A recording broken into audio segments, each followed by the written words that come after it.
हाय दोस्तों, आप सबको मेरे चैनल मैथमेटिक्स आइडिया पर स्वागत है। यह वीडियो इंग्लिश में भी उपलब्ध है। This video is also available in English. आज हम मैट्रिसेस के वर्कशॉप सेशन 1 पर हैं, ठीक है ना। ये कौन सा सेशन है? Workshop session 1। इस वर्कशॉप सेशन में हम क्या करेंगे? हम प्रॉब्लम्स को बनाएंगे, ठीक है ना। एनसीईआरटी के जो प्रॉब्लम्स हैं उसको हम पहले यहां पर बनाएंगे। तो ये इजी लेवल से हार्ड लेवल है। वर्कशॉप सेशन 1 इजी लेवल रहेगा, 2 थोड़ा हार्ड, 3 थोड़ा हार्ड, ऐसा करके डिफरेंट एक्सरसाइजेस जो है एनसीईआरटी के उसको हम लोग यहां पर कवर करेंगे, ठीक है। इससे पहले हमने डिटेल्ड एक्सप्लेनेशन क्लासेस किए हैं। तो जो यह वीडियो पहली बार देख रहा है, मैं चाहता हूं कि पहले वो जाकर के पहले मेरे डिटेल्ड एक्सप्लेनेशन क्लासेस को समझे, उसके बाद ही वर्कशॉप सेशन अटेंड करें, ठीक है। चलिए आज का वर्कशॉप सेशन हम शुरू करते हैं।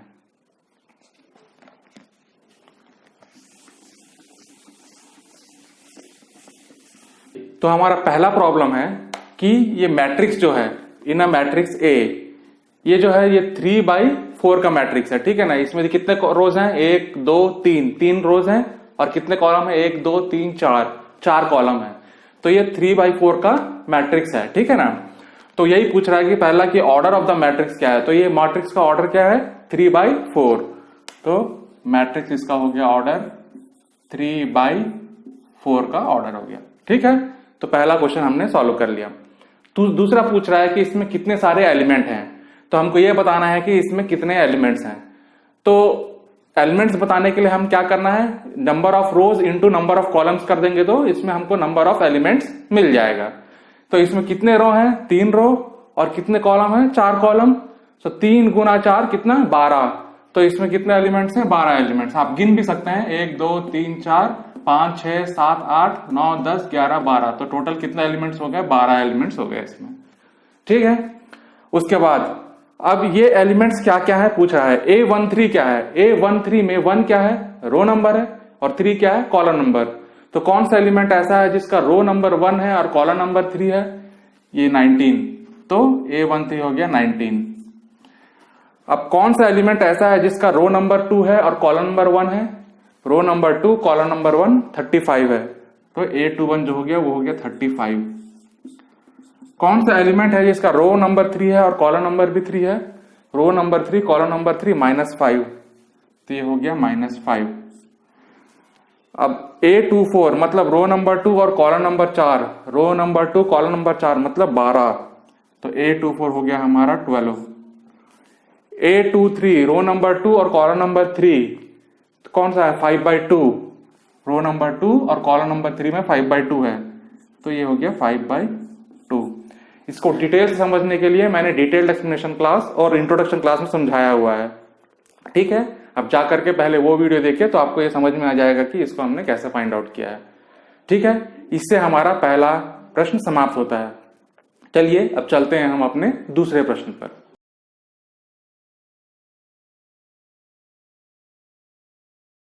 अब हम चलते हैं अब अपने दूसरे प्रश्न पर। दूसरा प्रश्न कहता है कि अगर एक मैट्रिक्स में 24 एलिमेंट हैं तो उसमें कितने ऑर्डर्स हो सकते हैं, ठीक है। उसमें कितने ऑर्डर्स हो सकते हैं 24 में, 24 एलिमेंट्स के लिए। और अगर उसमें 13 हैं तो उसमें कितने ऑर्डर हो सकते हैं? 13 एलिमेंट्स होंगे तो कितने ऑर्डर हो सकते हैं, ठीक है ना। तो पहले हम 24 से करते हैं। तो फिर नंबर ऑफ एलिमेंट कितना है इसमें? नंबर ऑफ एलिमेंट जो है वो है 24। जब नंबर ऑफ एलिमेंट 24 है तो मैं अभी इससे पहले ही प्रॉब्लम में बताया था कि नंबर ऑफ एलिमेंट्स क्या होता है? Number of rows into number of column. तो इसका मतलब ये हो गया number of row into number of column, ठीक है। तो 24 का हम क्या करेंगे? फैक्टर्स देखेंगे क्या क्या है। तो 24 के जो फैक्टर्स हैं उसमें रो और कॉलम में देखेंगे तो 1 है, एक 24 है। 1 इंटू 24 इक्वल टू 24, ठीक है। सबको आप 24 से इक्वेट करेंगे और देखेंगे कि कितना फैक्टर्स बनेगा। 24 इंटू 1 भी हो सकता है, ठीक है। 1 इंटू 24 भी हो सकता है, 24 इंटू 1 भी हो सकता है। मतलब एक रो 24 कॉलम या 24 रो और एक कॉलम। उसके बाद 2 इंटू 12 भी हो सकता है जो कि 24 देगा, number of rows into number of columns के फॉर्म में। और ये 12 इंटू 2 भी हो सकता है। 2 रो या 12 कॉलम या 12 कॉलम 2 रो या 12 रो या 2 कॉलम, सॉरी, ठीक है। अब उसके बाद 3 रो लेंगे तो 8 कॉलम, या फिर 8 रो और 3 कॉलम, ये भी देगा हमको 24 एलिमेंट, ठीक है। और क्या फैक्टर्स हैं 24 के? 1 हो गया, 2 हो गया, 3 हो गया, 4 छक्के 24, 6 चौके 24, तो 4/6 भी हो सकता है, 6/4 भी हो सकता है। अब इससे ज्यादा हमको कुछ नहीं मिलेगा। अब इससे नेक्स्ट जाएंगे तो 6/4 रहेगा, जो हम ऑलरेडी कैप्चर कर चुके हैं, ठीक है, ऑलरेडी हम ले चुके हैं। तो कितने हमको मिल जाएंगे यहाँ पर ऑर्डर्स? 1 2 3 4 5 6 7 8। तो 8 ऑर्डर हम बना सकते हैं 24 एलिमेंट से। कितने ऑर्डर बना सकते हैं? 8। तो पहला जो भाग है उसका आंसर आ गया 8, ठीक। Next, what if it has 13 elements? अगर 13 एलिमेंट होता तो क्या होता? तो 13 एक ऑड नंबर है, तो 13 ऑड नंबर है तो उसको कैसे लिखेंगे? 1 गुना 13 या 13 गुना 1, ठीक है।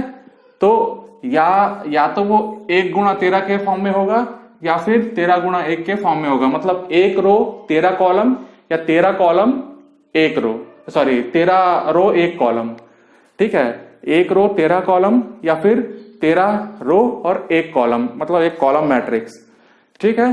तो ये बन गया 2, तो इसका आंसर आ जाएगा 2, ठीक। आया समझ में? तो इससे हमारा दूसरा प्रॉब्लम समाप्त होता है। अब हम चलते हैं तीसरे प्रॉब्लम की तरफ।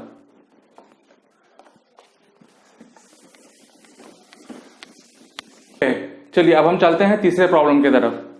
तीसरा प्रॉब्लम कहता है कि कंस्ट्रक्ट अ 3/4 मैट्रिक्स, मतलब एक 3/4 मैट्रिक्स बनाना है हमको, जिसमें कि जो एलिमेंट है वो एलिमेंट को कैसे दिया गया है? aij equal to 1/2 minus 3i plus j, ठीक है, 1/2 माइनस 3i प्लस j, जहां पर i क्या है? रो नंबर, और j क्या है? Column number. चलिए, तो ये 3/4 मैट्रिक्स दिखेगा कैसे?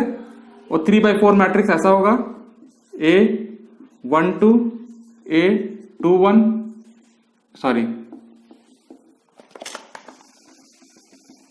3/3 मैट्रिक्स होगा A11 A12 A13 A14 A21 A22 A23 A24 A31 A32 A33 A34, ठीक है ना।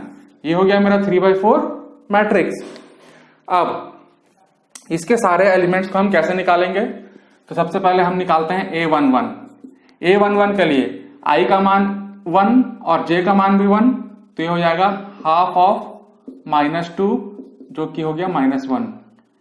A12 के लिए i का मान 1, A12 मतलब अब ये निकाल रहे हैं, ठीक है ना, ये वाला नंबर निकाल रहे हैं।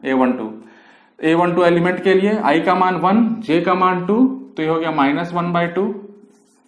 A13 के लिए i का मान 1 j का मान 3, तो ये हो गया 0, -3 + 3 0।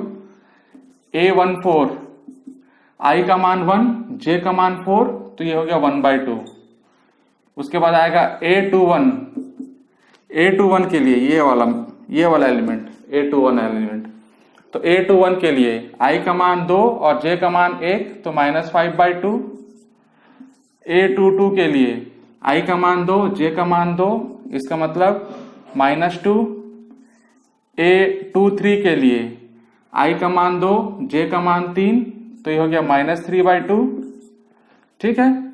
और A24 आएगा आपका i का मान 2 और j का मान 4, तो ये आ गया -1, ठीक है।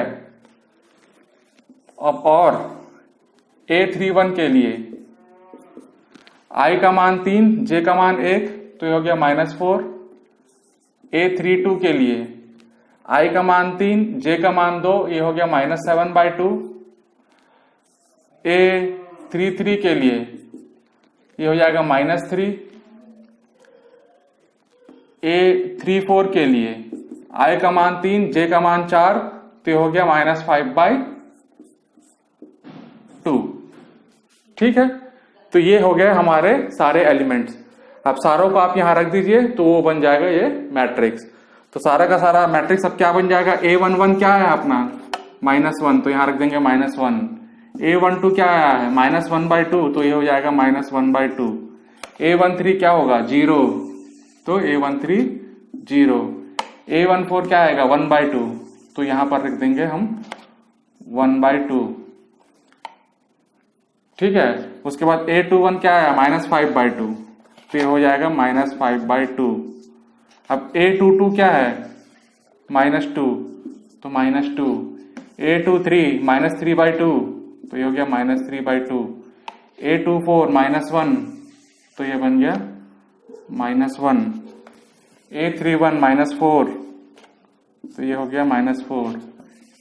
A32 -7/2, -7/2। A33 -3, तो ये हो गया -3। और A34 हो गया -5/2, तो ये हो गया -5/2। ये हो गया अपना A3/4 मैट्रिक्स। इसी प्रकार के प्रॉब्लम्स कई सारे हैं एनसीईआरटी में। ठीक है, सब में हमने एक समानता देखा है, तो इसलिए मैं हर प्रॉब्लम नहीं कर रहा हूं। तो ये एक प्रॉब्लम मैं आपको करके दिखा दिया हूं, बाकी आप उसको देख करके कर सकते हैं।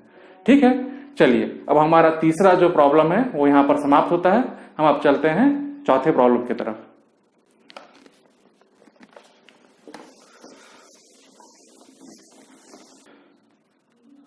चलिए अब हम चलते हैं चौथे प्रॉब्लम पर।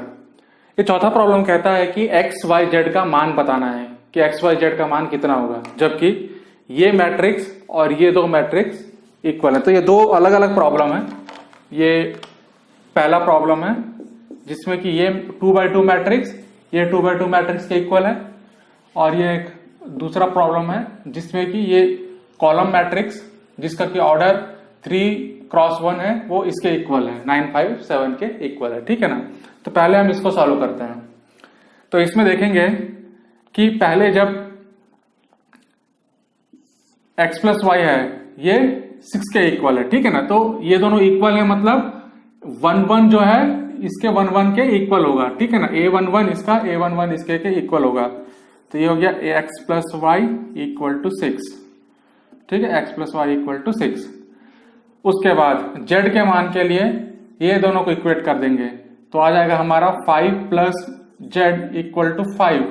तो इसका मतलब z = 0। तो z का मान कितना आ गया 0। अब xy क्या है 2 वेरिएबल इक्वेशन है। ठीक है ना, तो इसके लिए दो इक्वेशन चाहिए। तो ये xy = 8 ये हमारा दूसरा इक्वेशन बन जाएगा, xy = 8, और यहाँ x + y = 6। तो हमारा अब x - y का एक आइडेंटिटी यूज कर लेंगे जिसमें कि x - y whole square equal to x + y whole square -4xy। ठीक है, तो x - y होल स्क्वायर क्या होगा x² + y² -2xy। अब x + y होल स्क्वायर में क्या होता है +2xy होता है, तो उसको हम -4xy कर देंगे तो हमें मिल जाएगा x - y होल स्क्वायर। ठीक है, तो उसका हम यूज कर लेंगे यहाँ पर। तो ये हो जाएगा 6² - 4 × 8 this is equal to 36 - 32 this is equal to 4। तो x - y होल स्क्वायर क्या हुआ 4 हुआ। इसका मतलब x - y जो होगा वो होगा प्लस और -2। ठीक है, इसका मतलब x - y +2 भी हो सकता है और x - y -2 भी हो सकता है। तो x + y जो है वो है 6 और x - y जो है वो है +2। तो उस समय हमारा x का मान आ जाएगा 4 और y का मान आ जाएगा 2। इसको हल कर लेंगे, तो जब हल कर लेंगे तो हमारा आ जाएगा x का मान 4 और y का मान 2। जब x - y -2 होगा तब तो x + y = 6 और x - y = -2 होगा, तो उस समय x का मान हो जाएगा 2 और y का मान हो जाएगा 4। ठीक है, x का मान हो जाएगा 2 और y का मान हो जाएगा 4। तो x y z का मान क्या हो जाएगा यहाँ पर x का मान हो जाएगा 4, 2, y का मान हो जाएगा जब x4 होगा तो उस समय y2 और जब x2 होगा उस समय y4, उसके बाद z का मान हो जाएगा 0। तो ये इसका आंसर है। ठीक है, आया समझ में। तो x का मान 4, 2, y का मान 2, 4, जब x4 होगा उस समय y2 और जब x2 रहेगा उस समय y4 और z का मान 0। ठीक है, तो ये हो गया हमारा पहला क्वेश्चन। अब दूसरे के लिए सबसे पहले x plus Y plus Z equal to 9 है, उसके बाद x plus Z equal to 5 है। तो x प्लस जेड का मान अगर 5 डाल देंगे तो y का मान क्या हो जाएगा यहाँ पर 4। y प्लस जेड का मान 7 है, तो y प्लस जेड का मान 7 अगर यहां डाल देंगे तो x का मान कितना हो जाएगा 2। ठीक है, जब x का मान 2 डाल देंगे तो z का मान कितना हो जाएगा 3। x का मान 2 डाल देंगे तो z का मान 3। तो x इक्वल टू कितना है 2, y इक्वल टू 4 और z इक्वल टू 3। ये हो गया हमारा दूसरा। ओके, तो इससे हमारा फोर्थ प्रॉब्लम यहां पर समाप्त होता है। चलिए अब हम चलते हैं फिफ्थ प्रॉब्लम की तरफ।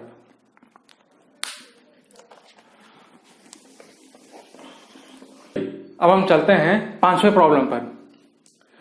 पांचवें प्रॉब्लम कहता है कि x और y का मान ज्ञात करना है अगर ये दो मैट्रिक्स अगर इक्वल है। ठीक है, अगर ये दो मैट्रिक्स इक्वल है तो x और y का मान क्या होगा। तो y के मान के लिए हमें a12 और a21 को इक्वेट करना है, क्योंकि यहाँ a21 में y है और यहाँ पर a12 में y है, तो वो दोनों को हम इक्वल कर लेंगे। तो क्या आएगा हमारा y माइनस 2 इक्वल टू 5, इसका मतलब y का मान 7, और a12 को अगर इक्वेट करेंगे तो y प्लस 1 इक्वल टू 8, इसका मतलब y का मान क्या हो जाएगा 7। ठीक है, तो दोनों में y का मान क्या आ जा रहा है 7 आ रहा है, तो या तो ऑप्शन ए होगा या तो ऑप्शन सी हो सकता है। ठीक है, चलिए अब आगे बढ़ते हैं, x का मान ज्ञात करते हैं। x का मान के लिए पहला इक्वेशन लेंगे, तो पहला इक्वेशन लेंगे तो 5x प्लस 7 इक्वल टू 0, तो x का मान हो गया -7/5। फिर उसके बाद ये दूसरा एलिमेंट जो है a22 को इक्वेट कर देते हैं, 2 माइनस 3x इक्वल टू -4, इसका मतलब x equal to 4, so x equal to -2/3।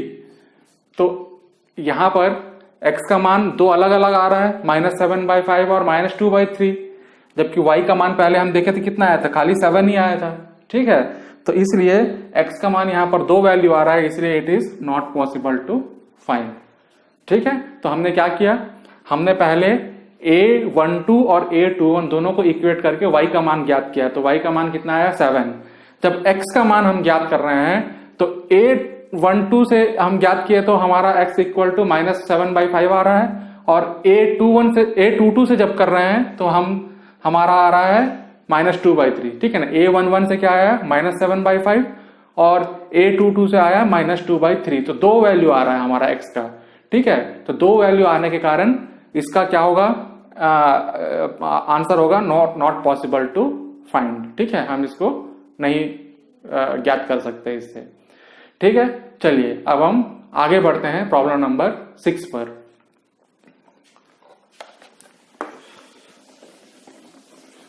अब हम चलते हैं प्रॉब्लम नंबर 6 पर।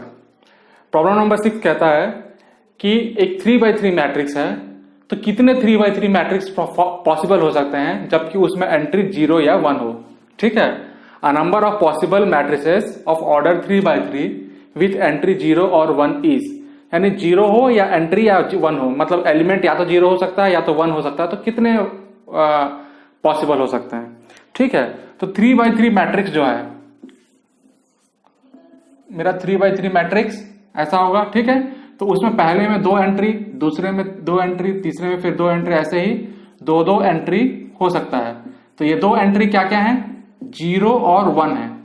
ठीक है, ये 2 एंट्री क्या है, 0 और 1 है। तो ऐसे कितने एलिमेंट्स हो सकते हैं, ऐसे कितने मैट्रिसेस फॉर्म हो सकते हैं, तो उसका आंसर होगा 2 × 2 × 2, ऐसा करके कितने बार करेंगे 9 टाइम्स। ठीक है, 9 टाइम्स करेंगे तो हमें इसका आंसर आ जाएगा 2 to the power of 9, जो कि है हमारा 512। तो आंसर है हमारा 512।